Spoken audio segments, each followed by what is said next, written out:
I want you to just close your eyes for a second. Picture a man standing on the edge of a riverbank. It is a blazing hot day. The sun is just beating down, the air is shimmering with that heat, and this man is absolutely parched. His lips are cracked, his throat is like sandpaper.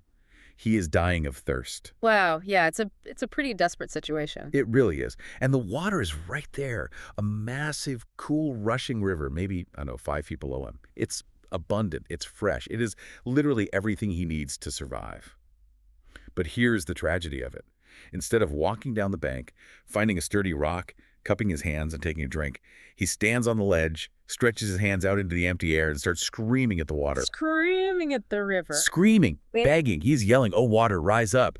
Jump into the riverbed, fly into my mouth, quench my thirst." And then he changes his tone, right? He cries, he bargains. He recites beautiful poetry to the water. He promises the water that he'll be a good person if it just jumps up and saves him. But he never actually moves a single muscle to go get it. And I assume the water just keeps flowing. The water keeps flowing. Gravity keeps working. And eventually, the man collapses and dies of thirst, with the exact solution he needed flowing right past him. Now, this imagery, it isn't mine. It comes directly from the stack of documents we are covering today. And it is the central metaphor for a massive, radical argument about the distance between passive expectation, which is basically magic, and active pursuit, which is mechanics. It is a really striking image, and honestly, it's a little uncomfortable. Yeah. Because the implication there is that for centuries, a very large portion of the world has been standing by that river, screaming at the water, waiting for physics to stop working just for them. Exactly. And today, we're going deep into that discomfort. Welcome to the deep dive, by the way. We're looking at a really fascinating collection of sources today, including a philosophical memorandum titled The Architecture of Divine Social Systems, and a translated lecture series on Chapter 2 of the Quran. The central thesis here is that we have fundamentally misunderstood the operating system of the universe. And specifically the operating system of what the sources call deen. Right. We're going to be talking about this concept called deen. Now, if you look that word up in a standard dictionary, or if you ask most people on the street, they will immediately tell you it means religion. But the authors of these notes argue that deen and religion, or mazhab, in the local language of the sources, are actually two completely opposite concepts. Yeah, they aren't just distinct synonyms or different flavors of the same thing. They are presented as diametrically opposed architectures for human life. So today we are unpacking the architecture of deen. We're going to look at how these sources claim that things like prayer, fasting, worship, how they have been entirely misunderstood as passive rituals, magic spells essentially, and how they were originally designed as active socio-political tools to build a functioning society. It's a heavy topic, definitely. But when you break it down, it's incredibly practical. It's really about moving from a mindset of expectation, waiting for a miracle from the sky, to a mindset of pursuit, which is following a universal law to get a specific result. Let's start with that core tension you mentioned, the distinction between mazhab, which we'll just call religion for clarity, and deen. The sources are pretty harsh on the religion model. How do they define it? Because to me, religion usually implies a set of beliefs, rituals, maybe going to a building with a community once a week. What is the specific critique here? Well, the critique is really about the direction of the experience. According to the texts, mazhab, or religion, is characterized as an inward-facing experience. It's primarily a private relationship between an individual and a personal God. Personal in what sense? Yep. Like God talks to me specifically. In the sense that it's just you and the divine, isolated from the rest of the world. The visual the sources use is a worshiper sitting alone on a prayer mat, or a monk in a monastery, or a yogi in a cave. The focus is on mysticism, private rituals, and asking for personal favors. It's subjective. I feel something, you feel something, but it ends right there inside our own heads. Okay, I'm going to play devil's advocate here for a second. What is wrong with that? If I am super stressed out and I go sit in a quiet room and pray and feel a sense of peace, that's a good thing, right? Why do the sources attack that? The sources don't deny that it feels good. They absolutely acknowledge the psychological comfort. They deny that it builds anything. The critique is that mazhab creates a subjective reality. If I sit in a cave and meditate, I can feel holy. I can feel incredibly pious. But there is no objective test for that holiness. I can be the most spiritual person in the world while my neighbor starves to death 10 feet away. In the architecture of mazhab, the neighbor's hunger is a completely separate issue from my holiness. My salvation is hermetically sealed within my own skin. I see. So it separates the spiritual from the structural. I can be holy in a broken society. Exactly. You can be a saint in a slum, and the slum doesn't change. Now flip the switch to deen. The sources define deen not as a ritual practice at all, but as a divine social system. The avatar here isn't the monk, it's the citizen, or the administrator. So it moves from the caves to the town square. Right. Deen is described as an outward-facing, collective social architecture. The sources argue that deen isn't about a private feeling, it's about a public system. It's governed by objective, universal laws, laws of cause and effect. The goal isn't just personal salvation in the afterlife. It's the actual establishment of a functional, just socioeconomic system right here on Earth. So religion is private, deen is public. Religion is about feelings, deen is about systems. Precisely. And the mission of this deep dive is to see how that shift in definition it changes everything. Because if you view Islam or really any systemic worldview through the lens of deen, suddenly the rituals aren't rituals anymore. They become administrative duties. They become training programs. That is a really bold claim. Administrative duties. Makes it sound like a job description rather than a spiritual exercise. In a way, it is. The source argues that the East, specifically the Islamic world, swapped deen for mazhab centuries ago. They kept the names of the rituals, prayer, fasting, charity, but they stripped them of their collective function and turned them into private, mystical exercises. They effectively turned a parliament into a monastery. And the result, according to the source, is the decline of their entire civilization. Okay, that is the stake in the ground right there. Let's test it. Let's jump into the first major theme from the documents. The collective nature of the system. Because the sources point out this really fascinating linguistic clue in the Quran regarding prayer that I had honestly never noticed before, and I have read some of these texts in translation. It is a subtle but absolutely profound detail. The sources highlight that in the Quran, the prayers, the actual text of the prayers themselves, are formulated in the plural. The plural. Even if I am entirely alone in my room. Yes. Take the opening chapter, Al-Fatiha, which is the most repeated prayer in the Islamic tradition. Millions of people recite it dozens of times a day. It doesn't say guide me, it says guide us. It doesn't say I serve you, it says we serve you. Guide us to the straight path. Exactly. The observation here is that even when a prophet is praying, or when an individual is standing all by themselves in the middle of the night, the language forces them to speak as a collective. Give us good in this world. The I is entirely subsumed by the we. That is interesting linguistics, for sure. But what does it imply practically? Why does that matter for the architecture of the system? It implies that in the architecture of deen, you cannot actually be religious in isolation. The sources argue that deen is a social contract. It's a system of community welfare. If you are just focusing on your own spiritual elevation while your society is crumbling, you aren't actually practicing deen, you are breaking the contract. It reminds me of that idea of the social organism. Like a liver cell cannot be healthy if the body is dying of cancer. That is the perfect analogy. In mazhab, the liver cell says, well, I'm doing my job, I'm clean, I'm holy, who cares about the pancreas? But in deen, the health of the liver is inextricably linked to the health of the pancreas. You pray for us because your success is inherently tied to the collective success. The text mentions the problem with the private relationship model again right around here. It says that if religion is purely private, it lacks a pragmatic test. I really want to unpack this idea of a test. Well, think about it. If my relationship with God is purely private, based on how much I cry during prayer or how many beads I count, how do you measure that? You can't. It's entirely subjective. Right. I can claim to be the holiest man alive because I feel holy. I can tell you I have a vision of angels. You can't prove me wrong. Right. It's my word against yours. There's no data. But in deen, the relationship with the divine is established through adherence to universal laws that affect society. So there is a pragmatic test. You can measure it. Is the society just?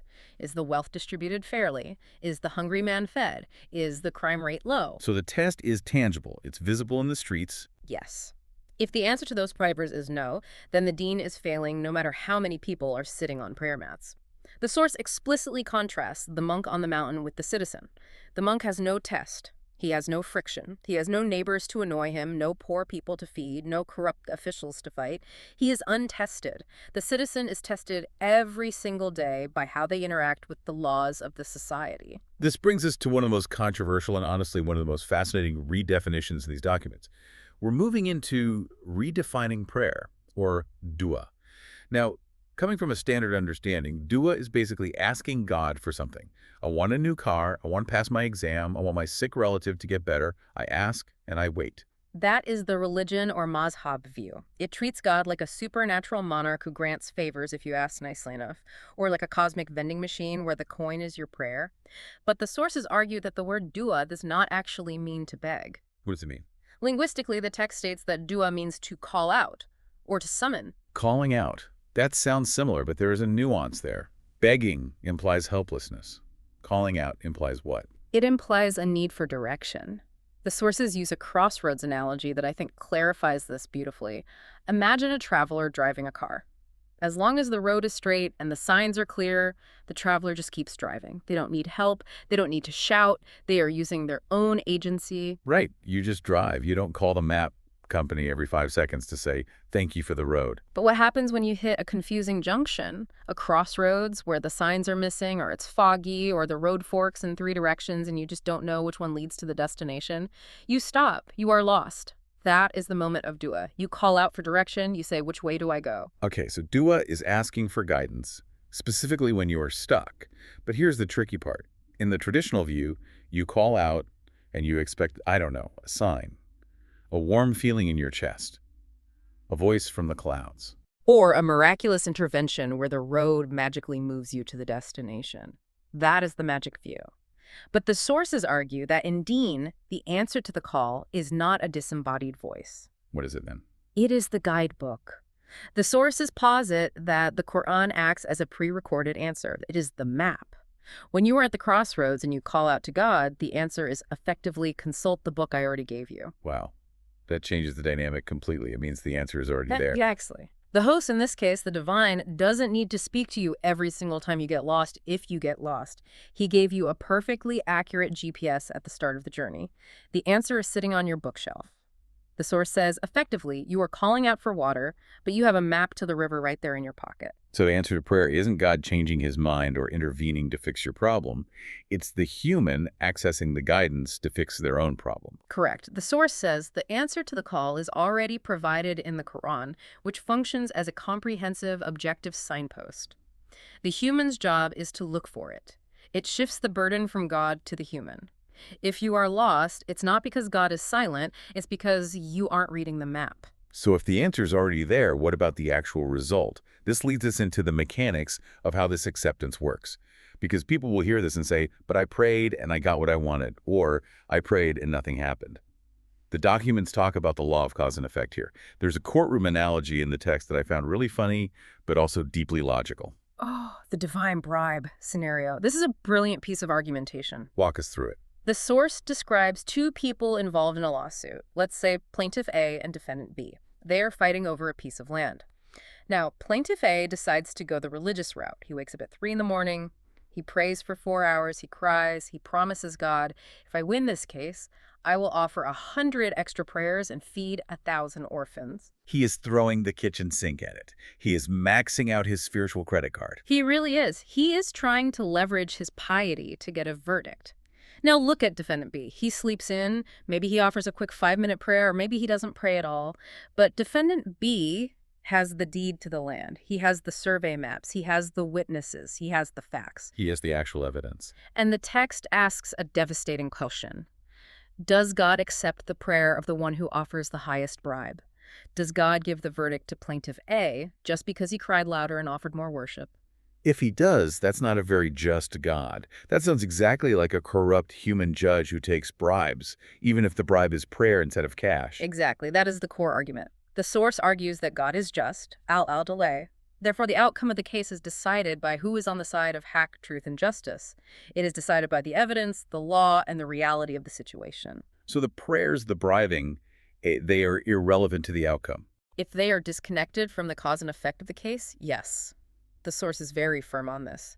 God does not break his own laws of cause and effect for a petitioner. If you build a house poorly and you pray for it to stand, and I build a house according to the rigorous laws of engineering, and I don't pray, whose house stands in a storm? The one built according to the laws of engineering, obviously. Because the laws of physics are also God's laws. You cannot pray for gravity to stop working just because you slipped. This brings us to the concept of amal-i-salih. We usually translate that as good deeds, holding the door open for grandma, smiling at people, giving some change to charity. That is the Sunday school definition. It's nice, but it's soft. The deep dive sources define it differently based on the linguistic root. They define amal-i-salih as correct, continuous, practical steps toward a goal. It's not just good deeds, it's correct deeds.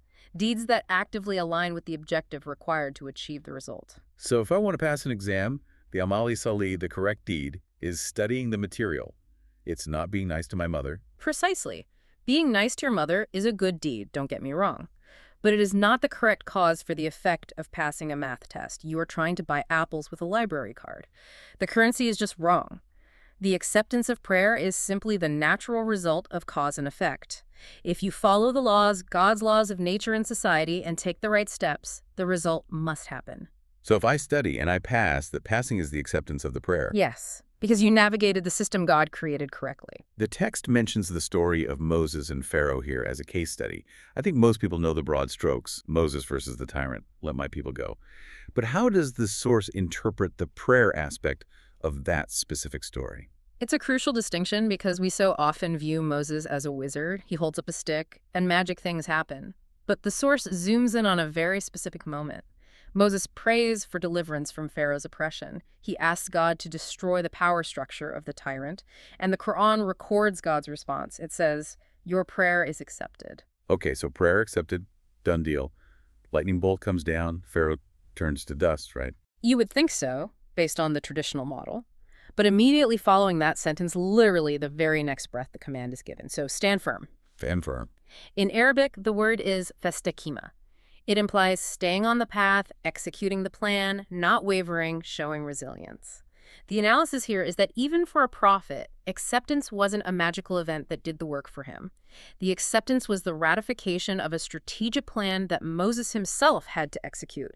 He had to organize his people. He had to confront Pharaoh. He had to physically lead the migration. So the answer was a green light for action. It was like the general saying, plan approved, now go fight the battle. Yes. The source contrasts this directly with modern believers who have been praying for the destruction of their enemies or the improvement of their economic condition for centuries.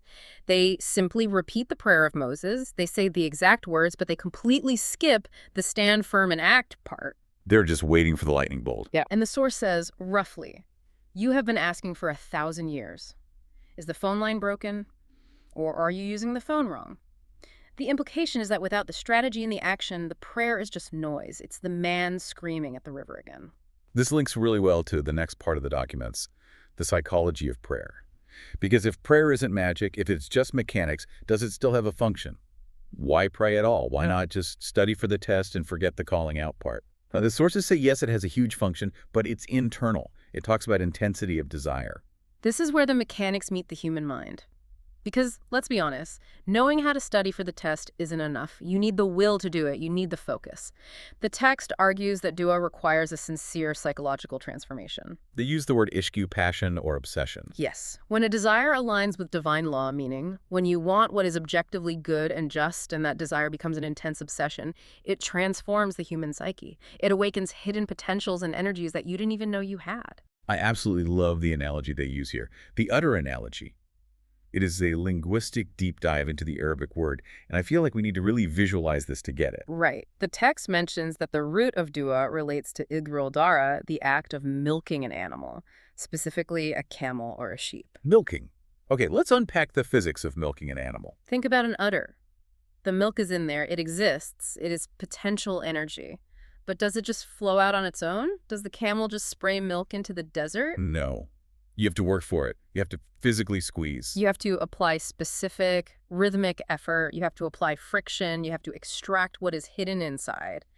The source argues that prayer is the mechanism of releasing hidden potential both within your own psychology and within the resources around you through effort. So the universe is the udder. In a sense, yes. The universe is full of potential. Opportunities, resources, ideas, connections. They are all there, sitting in the udder of reality, but they won't just fall on you. You have to extract them. And dua, that intense verbalized focus, is the hand that squeezes. That is such a tactile, vivid image. You are milking the universe for the result through your own effort. It's active, it's sweaty. And it happens through the intensity of your focus. If you half-heartedly touch the udder, nothing happens. You need ishq, you need intensity. The text uses the word tazaru. It implies humility, yes, but also a kind of desperate, shaking intensity. You have to need the result. The source also mentions this phrase here. You must will what God wills. Now, in a religious context, I have always heard that as resignation. Like, well, God willed that I get hit by a bus, so I accept it. Passive acceptance. But these sources flip that, don't they? Completely. They argue it is not fatalism at all. It's active alignment. God's will in this context is the universal law. The law of gravity, the law of economics, the law of justice. To will what God wills means to actively align your personal objective with the way the universe actually works. So don't wish for gravity to turn off. That's wishing against God's will. Right. Wish to build a plane that uses aerodynamics to overcome gravity. That is aligning with the laws. When your internal desire matches the external law of the universe, success becomes inevitable. That is answered prayer. Okay, so we've established that prayer is about vision and extraction. Let's move to the next section. Fasting. Ramadan. Usually we think of this as don't eat, don't drink, feel the hunger of the poor, be pious. And honestly, mostly we just think about the hunger. The sources, they take a very different angle. A very different angle. And again, it ties back to the difference between mazhab, personal piety, and deen, social system. They start by reframing the entire occasion. Why do Muslims fast in Ramadan? Because it's the month the Quran was revealed. Right, so the source says it is the celebration of the revelation of the guidebook. The core purpose isn't the hunger itself, it's celebrating the manual that gives you the deen. But the interpretation of the fasting ritual itself is where it gets super interesting. The source calls it an intensive training program or refresher course. Capacity building. Like a boot camp. Yes, the goal isn't asceticism. It's not about suffering to make God happy. God doesn't need your hunger. God is self-sufficient. The goal is to build the human capacity to establish the divine social system. They use a football field analogy here, which I thought was brilliant because it visualizes the concept of hudud, the limits. Can you walk us through that? It's a great way to explain the concept of hudud, or the limits of Allah. Imagine a sports field, a football pitch. There are white boundary lines painted on the grass. The touch lines. Right. Now, inside those lines, the team has total freedom. They can run any play, pass to anyone, use any strategy. They are entirely free. But if they cross the line, the whistle blows. It's a foul. The game stops. So the lines aren't there to stop the game. They're there to define the game. Without lines, it's just a mob running around a field. Exactly. The source argues that the limits of Allah are just those boundary lines. They define the playing field of a healthy society. Fasting teaches you the internal discipline to see the line and stay inside it, even when you have a burning desire to cross it. Give me an example of how that works in practice. Okay, it's 4 in the afternoon on a hot summer day in Ramadan. You are incredibly thirsty. There is a glass of cold water on the table. Is water evil? No, water is good. It's halal. But for this specific training period, the law says don't touch it. The boundary line has been moved temporarily. You have a biological urge to drink, but you have a mental discipline that says no. The law says stop. So you are overriding your biology with your ideology. And if you can control your desire for something that is normally lawful simply because the law says not now, then you are building a muscle. You are building the muscle of self-restraint. And what is that muscle for? Because the source is very specific here. It's not just about food. It's not just dieting for God. This is the kicker. This is where deen comes in. The source explicitly connects this self-control to a socioeconomic target. It says the training is to develop the discipline to resist illicit wealth, bribery, and exploitation. Whoa, that is direct line. From don't drink water to don't take a bribe. It makes perfect sense, doesn't it? The source argues if you can control your lawful hunger, you can control the unlawful greed for other people's money. If you can stop your hand from reaching for a cookie, you can stop your hand from reaching for a bribe. It quotes the verse immediately following the fasting verses in the Quran, right? Yes. The very next verse says, "Do not consume one another's wealth unjustly." The source argues this placement isn't an accident. The fast is the training. The economy is the battlefield. I see. So the fasting is the boot camp. If you pass the boot camp, you starve yourself for a month, and then you go back to the office and take bribes or exploit your employees, you failed the course. You didn't just fail, you completely wasted your time. You just starved yourself for nothing. The deen perspective demands that the ritual has a tangible social output. If the output isn't a cleaner, fairer economy, the ritual was defective. This idea of social output brings us to the physical infrastructure. We are talking about mosques.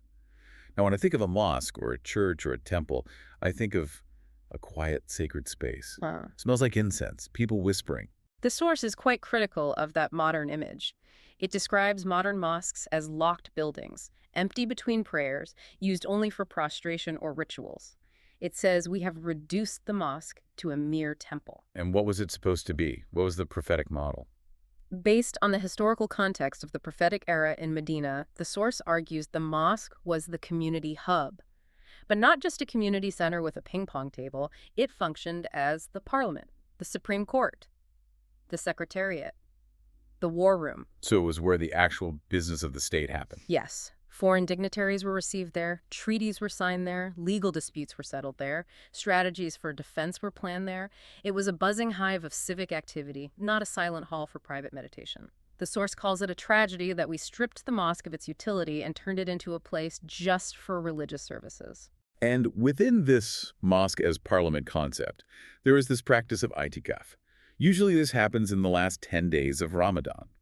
Men go into the mosque, set up a little curtain or tent, and stay there. They read the Quran, they pray, they don't leave. It's seen as total isolation, a retreat from the world. The Deen interpretation completely flips this. The source analyzes the linguistic root of akaf. What does it mean? It implies focusing attention to resolve a complex tangle, like combing through tangled hair until it is perfectly smooth, or bending over a task with extreme intensity. Solving a tangle, that sounds incredibly active. So the source argues that itikaf shouldn't be isolation at all. It should be a strategic planning session. An annual conference. Exactly. Imagine an annual collective gathering of community leaders, thinkers, intellectuals, and administrators. The idea is you have done the training, the fasting. Your mind is sharp. Your discipline is high. Now, the leaders gather in the headquarters, the mosque, for an intensive thinking session. To solve the tangles of the community. Yes. We have a poverty problem in Sector 4. How do we solve it? Our education system is failing. What is the exact plan for next year? There is a threat on the border. What is our defense strategy? You spend 10 days doing nothing but solving these complex problems. It is intensive thinking, not extensive ritual counting. That is such a different image. Instead of a guy sleeping in a corner waiting for a spiritual buzz, imagine a room full of the community's best minds with whiteboards, mapping out the plan for the next year. That is the architecture of Deen. It turns a retreat into a think tank. It turns the mosque into a center of actual governance and problem solving. We're nearing the end of our deep dive, and we need to ask the big question. So what? Why does this radical reinterpretation matter? Why can't we just stick to the feel-good religion? It matters because of the definition of success. In religion, success is feeling good or hoping for heaven after you die. In Deen, the source argues, success is the establishment of justice here and now. Tangible results. Tangible. The source references the Quranic promise that the response to prayer leads to right guidance, or rashad. Rashad implies finding the right course of action that produces actual results. The test of Deen is visible. Do people have food? Is there safety? Is there human dignity? Let's go back to our thirsty man by the river, the image we started with. The religion approach tells him to keep screaming. Maybe if you scream louder or in a specific ancient language or while standing on one leg, the water will magically move. It teaches him helplessness. It teaches him that the laws of physics are his enemy. And the Deen approach. The Deen approach says stop screaming. Look at the map in your pocket, the guidebook. It tells you exactly where the path down the bank is. Use the energy you have to walk down that path. Cup your hands and drink. The water was there the whole time. The laws of physics allow you to drink. You just had to stop begging the water to change and start moving yourself. And importantly, in Deen, you don't do it alone. You organize a bucket brigade so everyone can drink. That is the collective nature. You build an irrigation system. That is the social system. This has been a whirlwind tour. We have gone from linguistics to law courts to udders to parliaments. Let's wrap this up. We've really traced a massive shift in perspective today. From private religion to a collective system, from begging to consulting a guide, from magic to cause and effect. From starvation to capacity building against corruption, from isolation to strategic planning. It's a move from passivity to absolute agency. It puts the responsibility squarely on the shoulders of the human being. It says, God gave you the tools, now build the house. It reminds me of that provocative thought the source raised, the one about the phone line. Yes. It is a haunting question for believers. If you have been praying for centuries for your condition to change and it hasn't, is it because God isn't listening? Or is it because you are holding the receiver upside down? Maybe the answer has been sitting on the bookshelf the whole time, waiting for us to stop asking and start reading and acting. Stand firm. That was the command to Moses. Maybe that's the command that is still waiting to be heard. Thank you for listening to this deep dive into the architecture of Deen. It's definitely given me a lot to think about regarding how we approach our goals, our beliefs, and our role in the world. It certainly challenges the status quo. Until next time. Take care, everyone, and keep diving deep.